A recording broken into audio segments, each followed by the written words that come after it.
Browns back at it here on Christmas Eve, getting ready to host the Steelers on Sunday at Huntington Bank Field. But let's start with what we heard from one of the coordinators today, Tommy Rees. Of course, Shedeur Sanders was a topic, and Mary Kay, he really praised Shedeur for his decision-making, really his patience and a game plan against a defense that doesn't give up a lot of big plays. He thought Shedeur did a nice job on Sunday dealing with what Buffalo throws at you. That's right. He said he took a step forward, and that's what you want from your quarterback right now. You want to see that progress.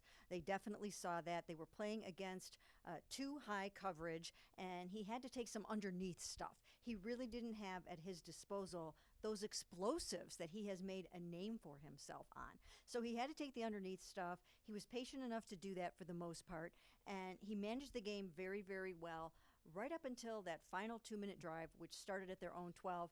Got a little messy there at the end, but for the most part, they saw plenty of progress leading up to that point. Yeah, and one of the things that I thought about when he was talking, Ashley, is a phrase that Andrew Berry loves, and that's that development is not linear, right? I think we always want it to go up like this by game, but there's going to be some ups and downs. And I thought, obviously the Chicago game was a down. This last game was an up for most of it until the end. But we are seeing that progress, I think. We are, and it's not always going to be those incremental steps upward. But I think just as important is what they saw from Shedeur against Buffalo, and that's when you have a bad outing, an outing you would like back, you'd like some throws back, that you're able to bounce back and you're able to not repeat mistakes. And I mean, throughout Shedeur Sanders starting, I think we've all said this at different points. Like, it feels like he isn't repeating the same exact kind of mistakes week after week. And that, development-wise, is pretty good. Now, one of the questions, of course, this team will face once the season is over in a couple weeks is what to do about Kevin Stefanski. We also don't know what Joel Bitonio's future is going to be, but he did weigh in on what Kevin Stefanski's future should be today. And Mary Kay, no surprise, he's been a big supporter of Stefanski's his whole time here, and he believes that with the right pieces, Kevin can still be successful. That's right. He gave Kevin Stefanski a very big vote of confidence. It was nice to hear that from Joel Bitonio. We heard Kevin yesterday say that Joel Bitonio should be a Hall of Famer. So a lot of mutual respect between these two professionals, and that's kind of nice to see, because right now, in the outside world, Kevin has a lot of heat that he's taking, and so it was really nice for their long time Pro Bowler Joel Bitonio to step up for him like that. And of course, he made the point that you have to have a quarterback to win in this league, and he knows what Kevin has been through all these years with the quarterback situation. Yeah, and of course, Joel has had a lot of head coaches. He even referenced Mike Pettin today in another answer, if that just derives home how many head coaches he's had. And one of the points he made was they just didn't have the track record that Kevin had. Obviously, they've had coaches that have won 3 games, 4 games, whatever, but they don't have those 11-win seasons. They don't have a playoff victory in their pocket, Ashley. So Joel still very bullish on Kevin Stefanski. Yeah, and as Joel Bitonio was talking today, I was thinking about the fact, obviously, he is the longest tenured member of this team, and Joel has seen a lot of chaos, right? From the 1-31 stretch to everything in 2019 that happened. He really has been through it all, so I think it's understandable. Look, he doesn't like to lose either. He talked about it today. We've talked to him about it before. It's been a frustrating year for him, but he doesn't regret coming back. And I think for him, it's like Kevin Stefanski has always had that adult in the room sort of mentality that hasn't always been here throughout Joel Bitonio's tenure. Now, on the injury front, some good news for the Browns. Dylan Sampson was back on the field. He's missed some games with a hand injury. And Denzel Ward, who told us on Tuesday that he plans to play this week, he was back on the practice field today. So Mary Kay, it is trending in the direction, even though Kevin Stefanski wouldn't go that far when we talked to him yesterday, it is trending in the direction of Denzel Ward returning to the field. Well, he really wants to be out there. He wanted to be out there last week, of course, as he told us the other day.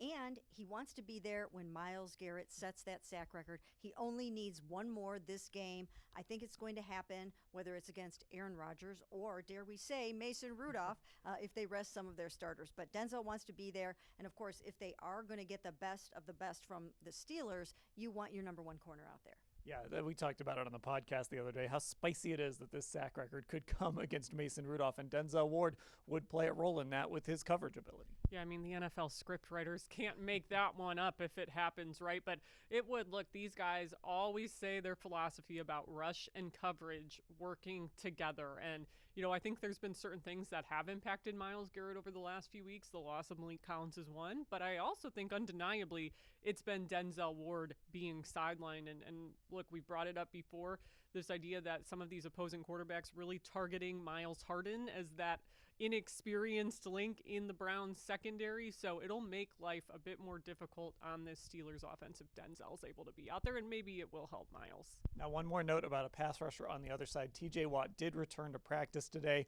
We've seen some videos. It sounds like he's mostly just doing some cardio stuff with the defensive line group. Wasn't going through pass rush drills, at least the latest that I saw in the portion that was open to the media. But of course, he's coming back from that collapsed lung, Mary Kay, and if he the difference between him being on the field and off the field is huge for that Steelers defense. It really is. He is their leader in sacks. Of course, he only has 7 this year, but he is still their leader with those 7. I think they're fourth. Yes, they're fourth in the NFL with 43, and he leads the charge on that. So he's always very tough to block.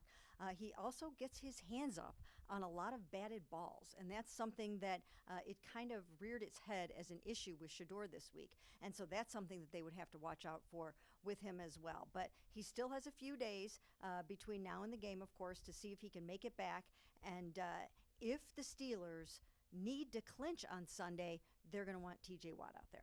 Yeah, and of course, with Jack Conklin on injured reserve, that means that he would be going up against KT Leviston a lot in that game. And we've seen, Ashley, that Conklin has been able to neutralize TJ Watt at times, but it's been a lot harder for guys who basically aren't named Jack Conklin. It has been. I mean, obviously, the big example of that is all the times we've had to watch James Hudson go against TJ Watt and the Steelers infamously in 2021. That's what led to Baker calling out Kevin Stefanski a little bit and saying they didn't give him enough help. So the Browns have really struggled with him when Jack Conklin is not out there, to say the least. Okay, well, we will wrap up this video here. I want to wish everyone a Merry Christmas. We'll be back on Friday with our regular coverage of the Browns, all at cleveland.com/Browns.